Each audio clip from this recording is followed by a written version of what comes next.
People ask me how it ended. They want the clean version, the hero, the sacrifice, the moment the lights came back on in Rockaways Block. They want something they can frame. I tell them about my brother. Then they stop asking for the clean version. My name is Lewis Carver. I served 14 months on the outer perimeter during the second year of contact, and I came home with both my legs, most of my hearing, and a damage I still can't name properly. The consumed don't leave wounds you can point to. They work on the inside. You spend enough time in the kill corridor, that gray-green haze they push ahead of themselves, the thing our neuroscientists eventually called the despair field, and something settles into you that no amount of leave or therapy shifts. You come home and you sit on the couch, and you watch the emergency broadcast loops, and you can't explain to anyone why getting up feels like lifting a collapsed building off your chest. That was me. 14 months on the line, 6 months back, and I was 31 years old and disappearing into the cushions. Milo was the one who kept the apartment running. He was 16 when the consumed made first confirmed landing on the North American seaboard. He was 17 when our mother died. He was 18 when I came back from the perimeter, hollow in ways he recognized without being able to say why, and he started leaving food on the table for me without ever making it a conversation.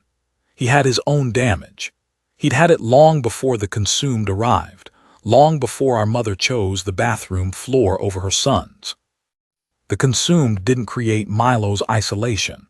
They just gave it a shape the rest of us finally understood. I need to tell this right. I need to start with what the consumed actually are, because most of what people think they know is wrong. The government feeds the networks a version that keeps the civilian population from complete collapse. In that version, the consumed are an invasive alien species, bipedal, hostile, killable with the right ordnance if you can find them. True enough as far as it goes. What they don't broadcast is the secondary layer. The despair field isn't just a weapon. It's a communication system. It broadcasts on a frequency the human nervous system receives whether or not the conscious mind wants it. And what it says, translated as best our people ever managed, is, "You are alone, you have always been alone, nothing you do matters, there is no one coming." Most people after prolonged exposure begin to withdraw, appetite drops, social connections thin and then sever. They stop leaving their units.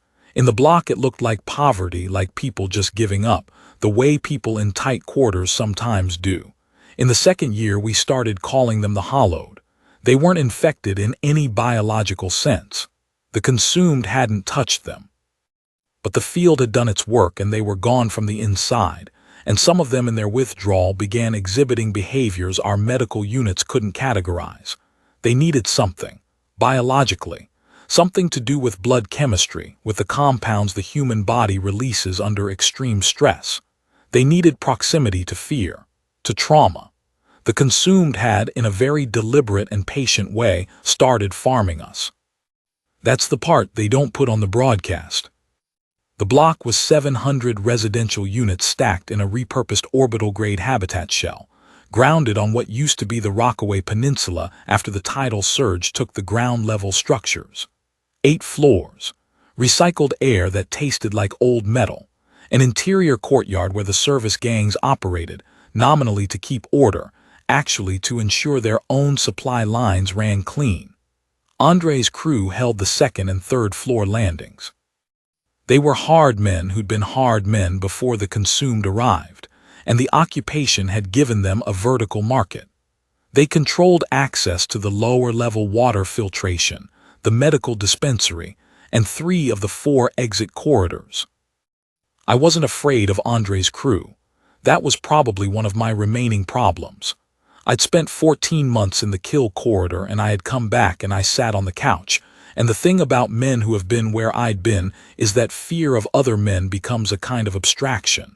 You know they can hurt you. The math doesn't translate into anything that makes you move. Milo moved. Milo was always moving, even when he looked still. He was a quiet boy, my brother. Not shy, quiet. There's a difference. Shy is about other people's opinions. Quiet is about economy. Milo didn't spend words on things that didn't need them. He watched. He observed with a patience and precision that I didn't fully understand until much later, until I had the distance to see it whole. He spent hours reviewing old signal archives on his tablet, pre-contact communication intercepts, behavioral files our intelligence units had declassified after the initial perimeter breaks. He'd built detailed journals, written and visual, meticulous, cross-referenced. I thought it was obsession. I thought it was a kid's way of making the world legible when the world had stopped being safe. I was right about that part. I just didn't understand what he was building toward. He met Sophie in the 3rd month after I came home. She'd moved into the unit 4 floors up to stay with her grandfather, an old man named Brant who was 3/4 hollowed already, and used what remained of his functioning aggression on whoever was within reach. She was 19. She had her own damage, the visible kind and the kind underneath. She'd lost both parents in the 2nd-year coastal evacuations, separated in the surge, never recovered. She had the look of someone who has decided that she is owed nothing, and has made a kind of grim peace with that. Milo saw her in the courtyard the morning after she arrived. He helped her with 2 bags of supply packages she was hauling up the stairwell, because the lifts on that side had been down for 6 weeks and Andre's people weren't fixing them. He didn't say much. He showed her where the working lift was on the east wall. He nodded and went back upstairs. That was how Milo made a friend, slowly, at oblique angles with great care. She started coming down to our floor in the evenings, at first just to sit in the corridor where it was quieter than the upper levels. Then she and Milo started talking. I could hear them from the couch, low voices, measured, 2 people who had learned not to waste volume on a world that didn't listen. They talked about the consumed, about the broadcasts, about old films they'd pulled from the archived entertainment servers, pre-contact cinema that was still accessible if you knew the right access nodes. Milo had cataloged hundreds of hours of it. He had a particular interest in certain types of stories, the ones where something monstrous moved through ordinary spaces, and the ordinary people had to figure out what it was. I didn't think much about why he liked those stories. I should have thought harder. The incident with Garrett happened in the 4th month. Garrett was a man from the 5th floor who'd gone hollowed over the winter. He was 38 years old, a former dock logistics coordinator, a man who'd had a family and a function and a life before the consumed settled their field over the block. By spring, he was barely recognizable. He'd stopped eating solid food.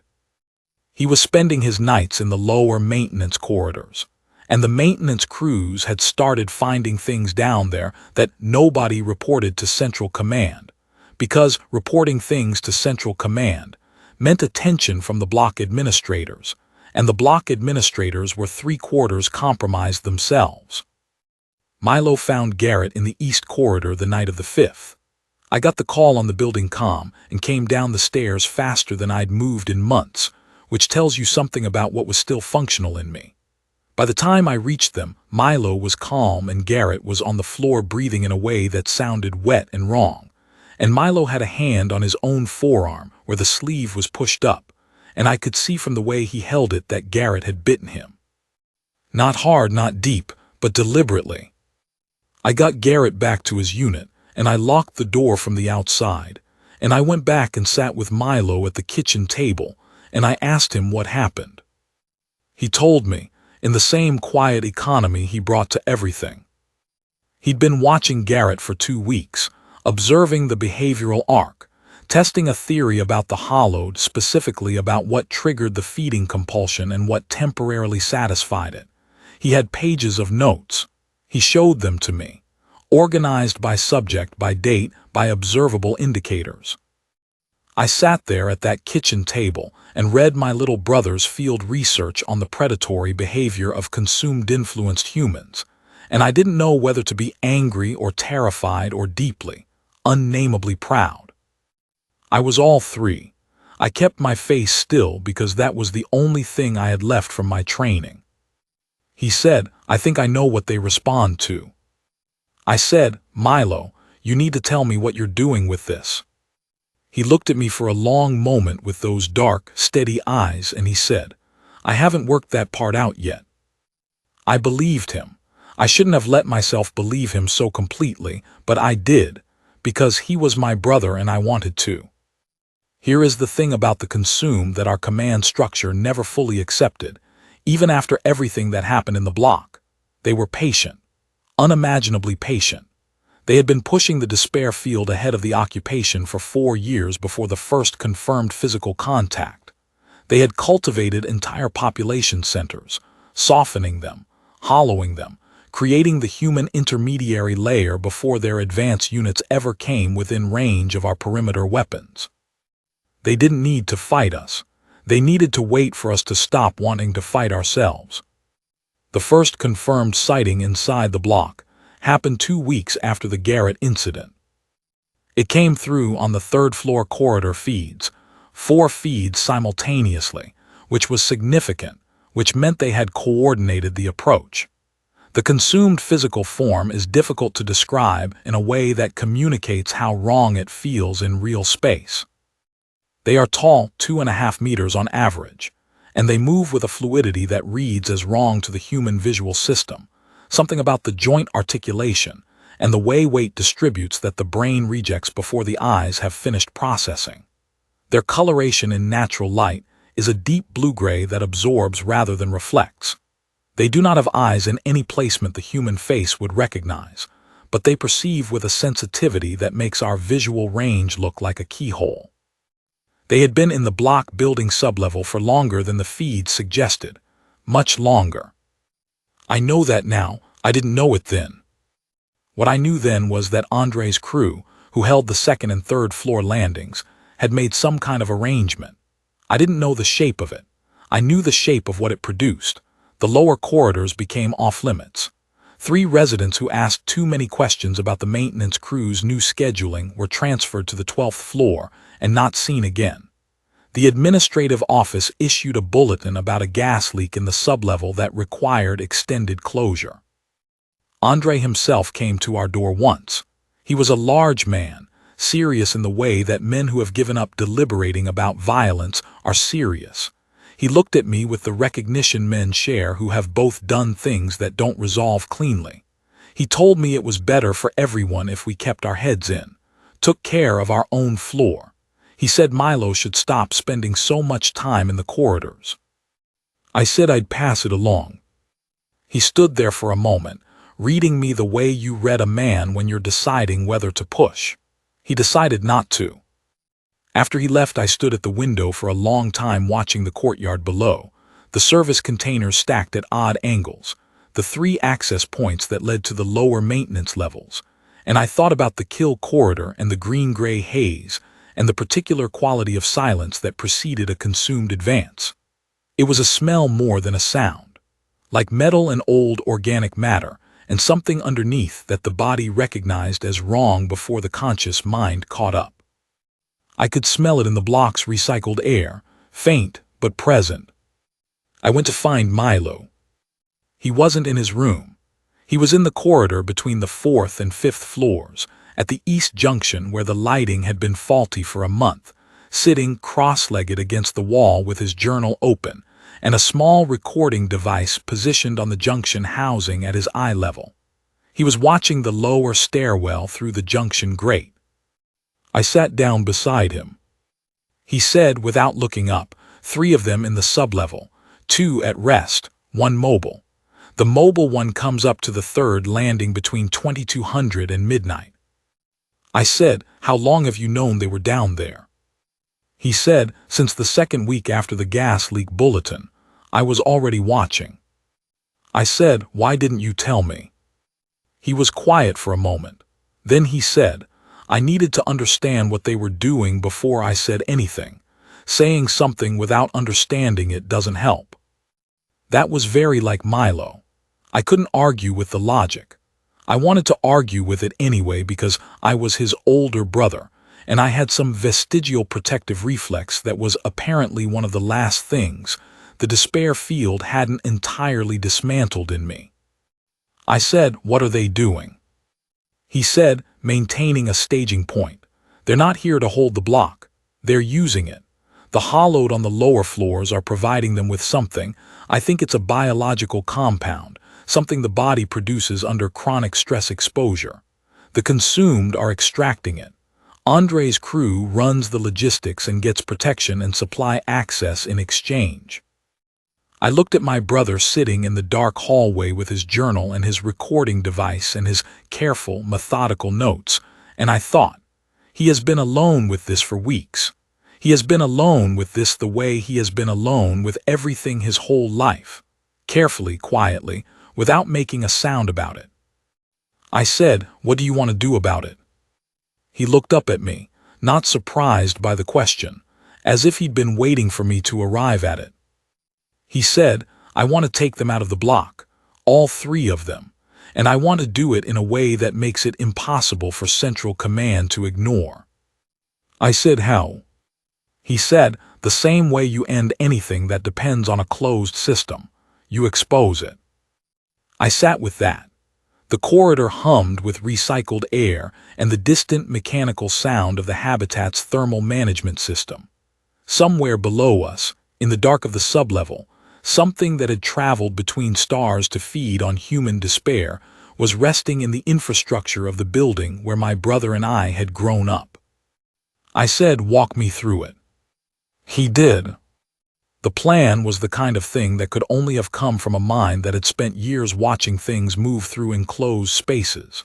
It was patient and precise, and it had an ugly cost built into it, which Milo laid out without flinching. He explained the cost matter-of-factly, the way he explained everything, and when he was done he looked at me steadily and waited for me to find the piece he'd kept back. "I found it." I said, "You're the exposure mechanism." He said, "Someone has to be." I said, "There are other ways." He said, "Name one that Central Command can't contain." I couldn't. I knew the administrative structure of occupied Earth block management well enough from 14 months of operational briefings. I knew how information about consumed activity inside civilian habitats was being managed. I knew what happened to reports that came through official channels. They went into a processing queue that had been backing up for 11 months because the people managing the queue were either hollowed or working with people who were. The only thing that moved fast was visual documentation, transmitted simultaneously to more than 300 external receivers. Once it was out, it couldn't be called back. Milo had the receiver list already compiled, 412 contacts across 7 independent networks. He'd been building it for 3 months. I looked at the list. I looked at my brother. I said, "You've been planning this a long time." He said, "Since before I fully understood I was planning it." I understood that. It was the truest thing either of us had said in a year. Here is what I have to tell you about the night we ran it, and I need to tell it straight because I've heard versions that make it something it wasn't. It wasn't heroic in any clean sense. There was nothing clean about it. It was 2 damaged men in a badly lit corridor doing the specific thing that their specific damage had prepared them for, which is the only kind of heroism that has ever been real in my experience. We ran it on a Thursday. Milo's timeline called for 2200. He tracked the mobile consumed unit for 3 weeks, and its pattern was consistent. It came up the east stairwell to the 3rd landing at 2200, conducted what appeared to be an assessment of the hollowed population on that floor, and returned below by midnight. The other 2 units maintained position in the sublevel. Andre's crew ran a skeleton rotation on Thursday nights because 2 of his primary people had a standing arrangement on the upper floors. Sophie knew. We told her 2 days before. I wanted to keep her out of it, and Milo had looked at me with a patience that said I was wrong without saying anything, and I thought about it and understood that he was right. She needed to know because she was going to be in the building. And because I understood this later more fully than I did then, she was the reason the cost had a direction. She had somewhere to go. Cousins in the southern habitats, a life that was waiting for her if she could get to it. Milo had been helping her organize the transit documentation for 2 months. She didn't know that last part until the night before we ran it. When she found out, she came down to our floor and she stood in the kitchen doorway and she said to Milo, "You didn't have to do that." He said, "I know." She said, "What are you planning to do after?"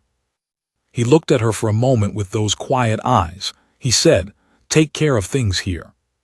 She heard the thing under that sentence. She was smart in the way that people who have survived on their own since childhood are smart, comprehensively and without illusions. She stood there for a long moment and then she said, "Don't." He said, "Sophie." She said, "I mean it." He said, "I know." She left before he could say anything else. I watched her go and I sat there with my brother at the kitchen table, and for the first time in 6 months, I didn't feel the weight of the couch trying to pull me back. I felt the particular sharpened stillness I hadn't felt since the perimeter, the state that comes when the decision has been made, and the action is what remains and everything extraneous has burned off. I said, "You're going to be the one they come after." He said, "That's the point." I said, "I know it's the point." He said, "I've thought about it a lot." I said, "So have I." He looked at me, not with surprise, with something that was almost relief. He said, "You're not going to try to talk me out of it." I said, "I'm not going to insult you like that." He reached across the table and put his hand on my arm, once, briefly, the way he used to when we were kids and something had gone wrong and there were no words for it. Then he pulled back and looked at his journal, and we spent the next 2 hours going over the sequence for the last time. At 21:40, I took position at the 4th floor East Junction with the recording array and the transmission rig. Milo had built both components himself from salvaged communications equipment. The kind of patient fabrication work that would have taken me weeks he'd done in 6 days. The array would capture biometric-grade visual and audio from the stairwell junction all the way to the sublevel access point. The transmission would go out automatically on a 30-second delay trigger once the first confirmed visual contact was established. 412 receivers, simultaneous, uncontainable. Milo went to the 3rd, landing at 21:50. He stood in the corridor outside the hollowed units with his hands in his pockets, and he waited. I watched on the secondary feed from the 4th floor junction. I watched my brother stand still in a gray corridor and wait for something that had traveled between stars to notice him, and I understood in that moment the particular nature of his courage. It wasn't the kind I'd been trained in, not the forced forward courage of the kill corridor, the suppression of fear by velocity and noise, and the weight of the people beside you. His was something quieter and more terrible. The courage of a boy who had been alone in enclosed spaces with monstrous things his entire life, who had learned to meet them still and patient and without flinching, because flinching had never once helped. The consumed unit came up the east stairwell at 22:03. I will not tell you I wasn't afraid. I will tell you the fear was the clean kind, the operational kind that sharpens rather than freezes. I had my hand on the transmission trigger even though the automatic threshold would catch it regardless. Some part of me needed the contact, needed to feel like I was doing something other than watching. The unit cleared the stairwell door, and I saw it on the feed. They look different in low light. The blue-gray coloration goes almost black, and the fluidity of their movement is more pronounced, that wrong-jointed ease that the human visual system keeps trying to parse and can't. It was 2.5 meters tall, and it moved down the corridor with the unhurried precision of something that has never in its life been threatened by anything it has encountered. Why would it hurry? Why would it be anything other than easy in its motion? Here in this habitat of damaged and hollowed and frightened people who had already been half-emptied by the field before the unit ever arrived. It stopped when it saw Milo. I know why it stopped. We understood it later from the documentation our analysts ran on the transmission footage. A functional, unhollowed human standing alone in the corridor at this hour was an anomaly. The unit's sensory apparatus, That perception that makes our visual range look like a keyhole registered Milo's biochemical profile and found it unexpected. Not hollowed, not withdrawn, present and still and watching it back. They looked at each other for what the footage clock says was 11 seconds. Then Milo said in the same quiet, level voice he used for everything, "I know what you are. I know what you're doing here, and I know who sent the documentation." The consumed unit moved toward him. Milo didn't run. This is the part that matters most and is hardest to say plainly, so I will say it plainly. Milo did not run because running was not the point. The point was the documentation. The point was the transmission that had triggered automatically at 3 seconds of confirmed visual contact, already moving at light speed toward 412 receivers across 7 independent networks, already beyond any administrative queue, already uncontainable. The point was that in 30 seconds the consumed's presence in the block, Andre's arrangement, the sublevel staging point, and the nature of the hollowed program would be visible to every independent network contact Milo had spent 3 months compiling, and none of it could be walked back. The point was that Milo had known from the beginning that someone would have to stand in that corridor and be the thing that couldn't be ignored, and he had looked at the available candidates and made the calculation that a 16-year-old boy who had watched his mother die, who had grown up in the despair field's long shadow, who had been alone in enclosed spaces with monstrous things his entire life, that this particular person had been built, by everything that had happened to him, for exactly this. He was right. I have never forgiven him for being right. I was moving before the consumed unit reached him. Down the east stairwell, 4 floors in the dark, not fast enough, and I knew I wasn't fast enough, and I ran anyway because there was nothing else to do, and because he was my brother, and because some part of me had not been entirely dismantled, not by the despair field, and not by 14 months in the kill corridor, and not by the couch. The unit was not interested in me. That was the thing I hadn't fully absorbed from Milo's research notes. The consumed units inside civilian habitats were not optimized for combat, not the same way the advanced units on the perimeter were. They were optimized for the management of a harvesting operation. When the harvesting operation was exposed, when the controlled environment was compromised, the behavioral protocol shifted to containment and extraction. They went for the source of the breach. Milo had known this. He had built it into the plan. He had also built in the fact that the 2 units in the sublevel would come up when the mobile unit engaged, because that was their coordination protocol, and he had 3 weeks of documented evidence that it was consistent. I reached the 3rd landing as the first sublevel unit cleared the access hatch. What happened in the next 4 minutes is not something I can narrate with precision, because I was not in a state that records with precision. I was in a state I had not been in since the perimeter, which is to say I was fully operational and not thinking in any way that produces coherent memory. I have the footage, all of it, because the array recorded everything, and I have reviewed it many times, and I can confirm the following. All 3 consumed units were engaged, all 3 were eventually incapacitated, and Andre's crew, who came at the sound of the engagement in the expectation of managing a problem, instead ran directly into a corridor that had become a documented, transmitted, irreversible record of everything they had been party to. 2 of Andre's men ran. 2 did not have that option by the time the decision was available. Andre himself stood at the top of the stairwell and looked at what the corridor had become and then looked at me, and I could see him calculating. The same calculation he'd run at our door months ago, whether to push or not. He looked past me to where Milo was against the wall, and something shifted in his face. Something that might have been the last edge of a conscience he'd thought he'd used up. He put his hands up. Central Command response arrived 47 minutes after the transmission went out. Not the administrative queue. Direct operational response, because the 7 independent networks had already run the footage, and it had moved faster than any containment protocol could.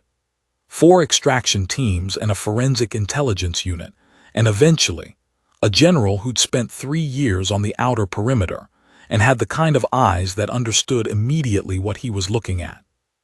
He shook my hand and he looked at me with the recognition men share who have been in the kill corridor, and he said, "Who ran the documentation operation?" I said, "My brother." He said, "Where is he?" I said, "Hospital, 3rd floor. He's going to be all right." He wasn't all right, not exactly, not in any complete sense. He had a fractured forearm and 2 cracked ribs and a gash across his jaw from the corridor wall that left a scar he carried the rest of his life. He was not all right the way none of us were entirely all right. But he was alive, which was the outcome he had not fully planned for, or had planned for only in the way you plan for a possibility you haven't let yourself fully believe in. Sophie came to the hospital before she left for the southern habitats. She sat with him for an hour. I gave them the room. When she came out, her eyes were red and she walked down the hospital corridor with the straight-backed posture of someone who is not going to stop moving again, and she paused at the end of the corridor and looked back once, and I could see her choosing, and I understood it was the right choice. Milo had made sure of that. He'd given her the transit funds, the documentation, the clean path out. He'd given her the future because he hadn't been certain he was going to need one. I thought about that for a long time in the months that followed. I thought about the calculation he'd made, the plan he'd built for a cost he'd expected to pay, and then the strange, disorienting fact of still being there, still needing to figure out what came next. I think it was harder in some ways than the alternative would have been. The alternative, you don't have to figure anything out afterward. What came next? The block was cleared and forensically documented over the following 3 weeks. The sublevel staging point was the 4th confirmed indoor consumed operation in a North American habitat, and the first with comprehensive behavioral documentation at the point of exposure.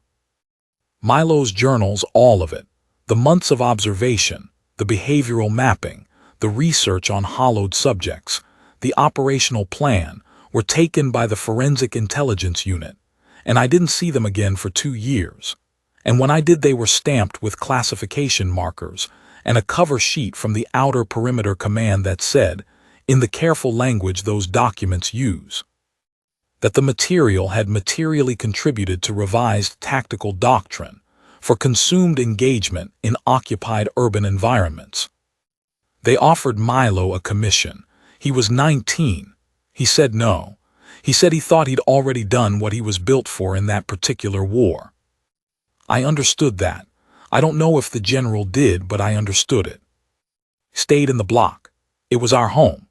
The hollowed on the lower floors were transferred to remediation facilities, the genuine kind, not the administrative fiction. The lifts on the east wall were fixed. New lighting went in on the stairwells.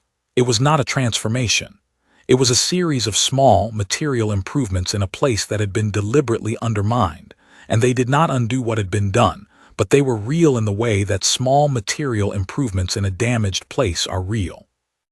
I got off the couch, not immediately, not dramatically, over months in the way that people who have been pressed flat by a long wait gradually resume their original shape, slowly, imperfectly, with effort. I started eating regular meals again. I started sleeping with some approximation of regularity. I started going down to the courtyard in the mornings, which was something I hadn't done since before the perimeter. Milo watched all of this with the same patient, economical attention he brought to everything. He didn't comment on it. He didn't make it a moment. He just kept leaving food on the table the way he always had, and eventually I started sitting at the table with him. We didn't talk about it much. That's not how we were built. But one morning about 8 months after the block was cleared, we were sitting at the table in the early gray light, and Milo was reading something on his tablet, and I was drinking what passed for coffee, and I said, "You knew you might not get out of that corridor." He didn't look up. He said, "Yes." I said, "And you went anyway?" He said, "Yes." I said, "I need you to understand that I would not have been able to stand that. If you hadn't come out of there, I could not have stood it." He was quiet for a moment. Then he looked up and he met my eyes and he said, "I know, that's why I tried hard to come out." I sat with that for a while. Outside the window, the courtyard below was coming into its early morning shape. A few residents crossing to the east lift, the gray and orange light of the habitat shell filtering through the scratched plexiform panels, the sound of the thermal system cycling up. Ordinary sounds. The sounds of a place that was still damaged and imperfect and trying. My brother went back to his reading. I finished my coffee.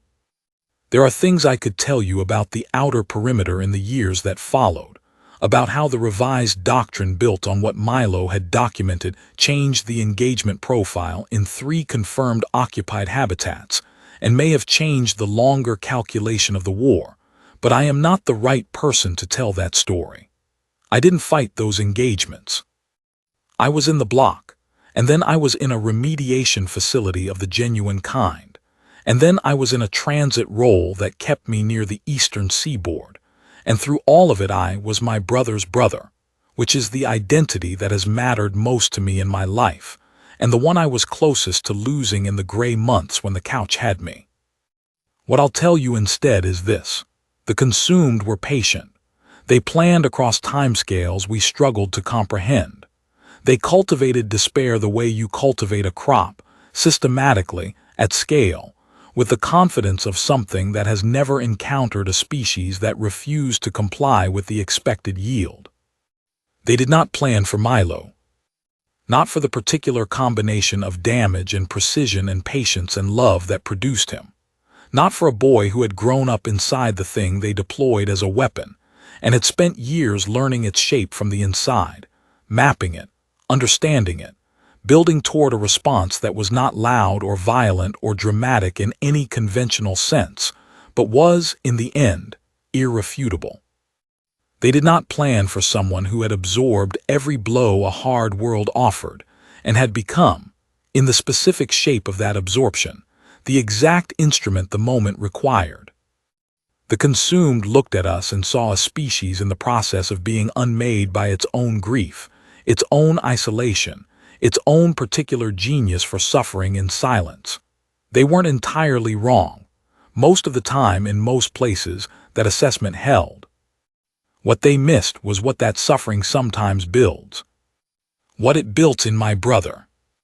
I think about him standing in that corridor, hands in his pockets, still, waiting for the thing to see him.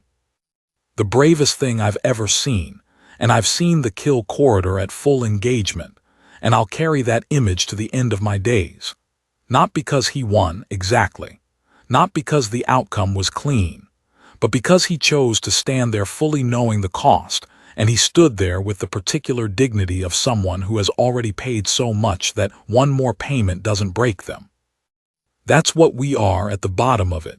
That's what they can never fully account for, no matter how long they plan, no matter how precisely they calibrate the despair field, no matter how many of us they hollow out and harvest. They can take so much. They can take almost everything, and sometimes, in the specific person who remains, in the shape carved out by everything that was taken, they make something they never intended. Something that looks them back. The courtyard is quiet these days. New lighting, working lifts, small things, real things.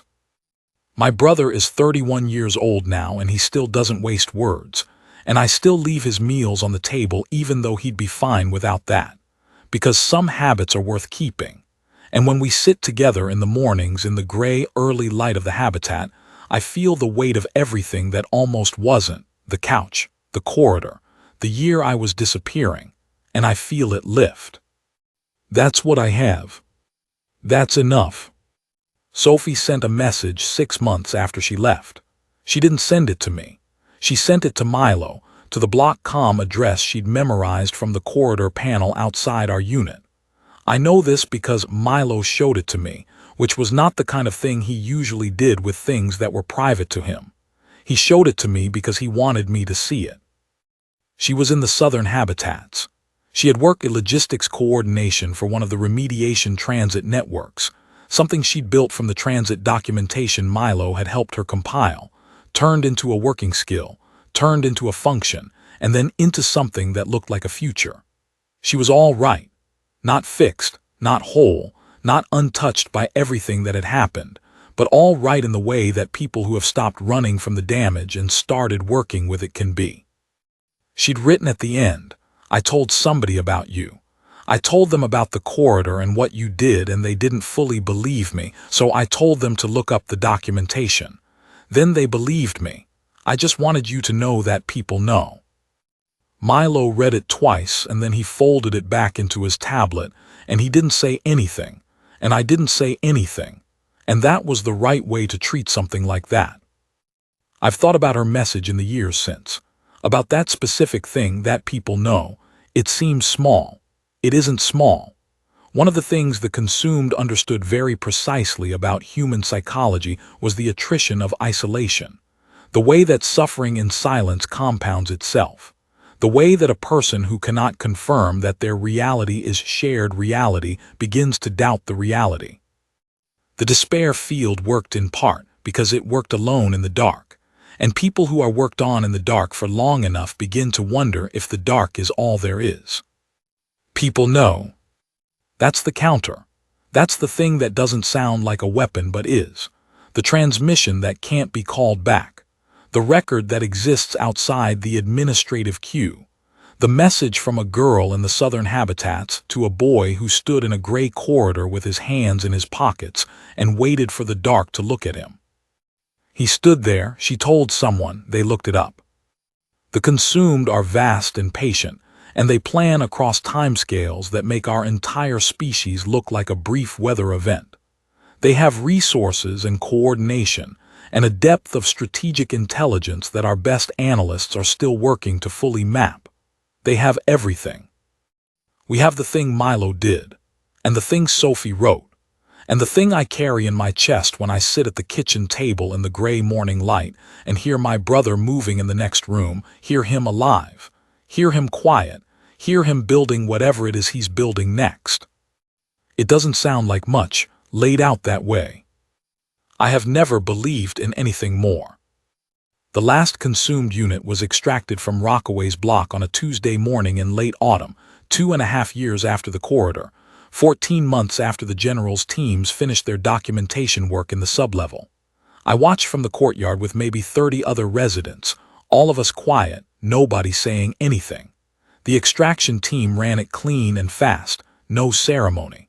A gray vehicle at the courtyard entrance. The forensic container loaded, secured, moved out. One of the residents, an older woman from the 7th floor who'd lost her husband to the hollowing and was still not entirely back from it, raised her hand as the vehicle pulled away. Not waving, just raising it. Acknowledgement. Witness. A few others did the same. I raised mine. Milo, beside me, kept his hands in his pockets, but he watched until the vehicle was out of sight, and there was something in his face that I recognized as the particular satisfaction of a person who has finished a long and careful piece of work. Not triumph, not relief, exactly. Something quieter and more durable than either. The woman beside us said, "Is it finally done?" Milo said this part. She looked at him, she said, "Are you the boy from the corridor?" He said, "Yes." She looked at him for a long moment. She said, "My husband would have wanted to shake your hand." He said, "I'm sorry about your husband." She nodded. She went back inside. The courtyard resumed its ordinary morning activity, the east lift, the plexiform light, the thermal system, the sounds of a place continuing. We stood there a little longer. Then we went upstairs and I made coffee, and we sat at the table, and that was the morning, and it was enough. There's a thing they don't tell you in the operational briefings, because operational briefings are built to tell you what to do and not why, and the why of this particular thing is harder to communicate in a format designed for orders. The thing is this: the Consumed's greatest weapon was never the advance units. It wasn't the coordination or the resources or the patience or the scale. Those were the delivery mechanism. The weapon was the belief they worked to cultivate in us. The belief that what was happening was already determined, that the outcome was already written, that a species being systematically unmade by a force this vast and deliberate had no meaningful move left. They were almost right. I want to be honest about that.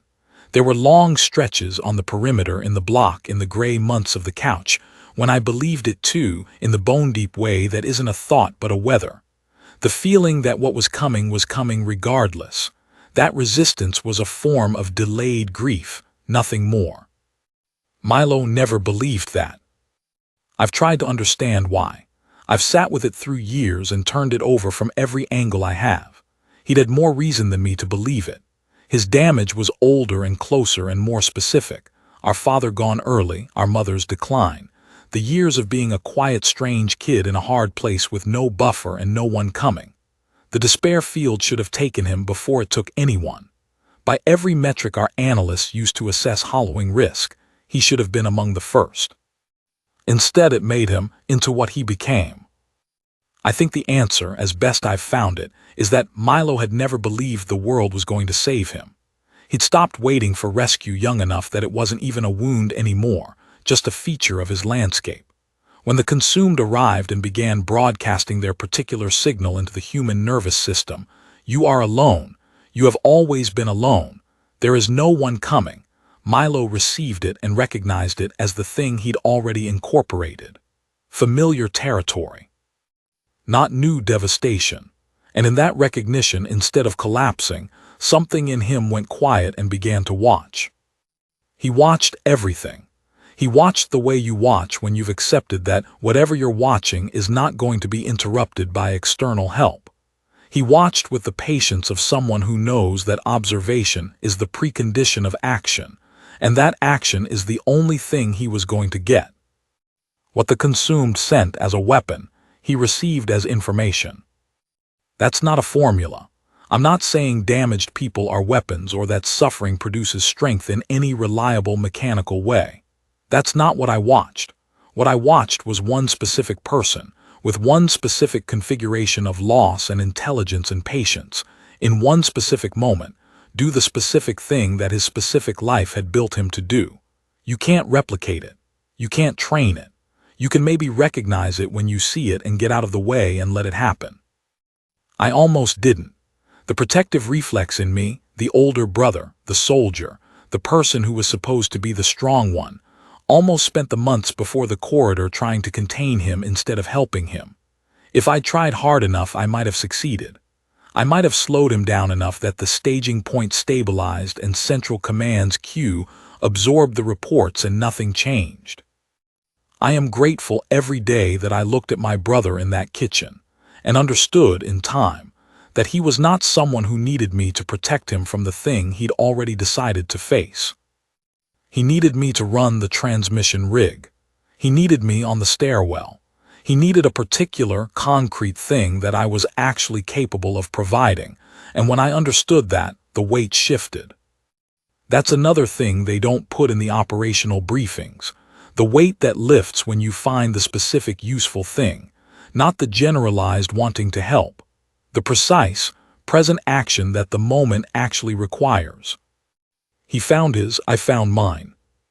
We found them together. The Habitat runs a memorial cycle every year now, on the anniversary of the corridor. They put up a display in the courtyard, photographs, names, a text summary of what happened and what followed. The general approved the public documentation after the strategic value became undeniable and the classification markers started coming off. There's a photograph of Milo in the display. School archive image from before contact, the kind that looks nothing like anyone because official photographs always flatten people. He's looking slightly past the camera the way he always did, as if something at the edge of the frame was more interesting. I stood in front of it once and felt the strangeness of it, my brother as a fixed point in civic memory, while he was at that moment upstairs at the kitchen table with his tablet, alive and quiet, and utterly unconcerned with being commemorated. He never went to the memorial cycle. I went once.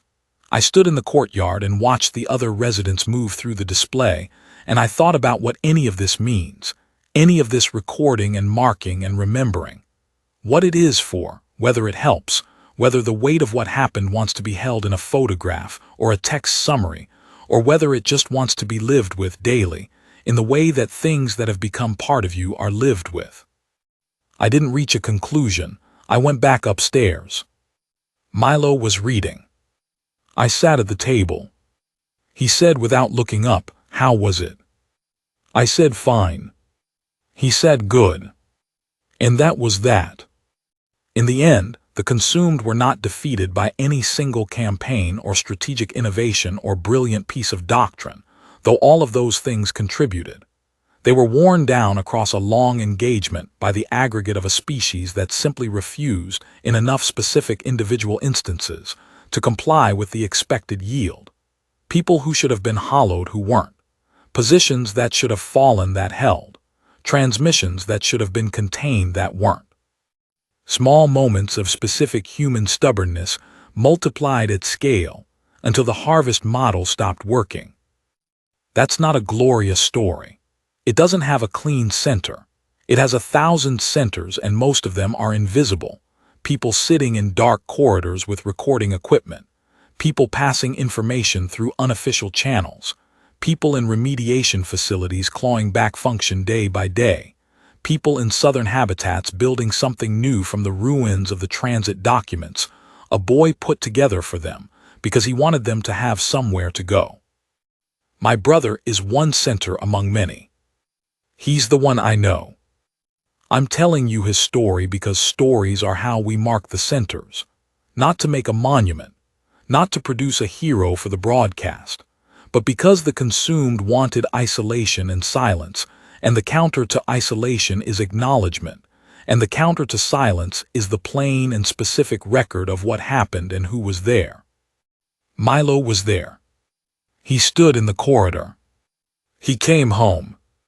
Let me tell you about the sublevel, because I haven't told you about the sublevel and it matters. The Forensic Intelligence Unit spent 11 days down there after the clearing. I had access to the summary reports, because the general kept me in the loop as a courtesy. The kind of professional courtesy that exists between people who have been in similar places and understand what the other person can absorb.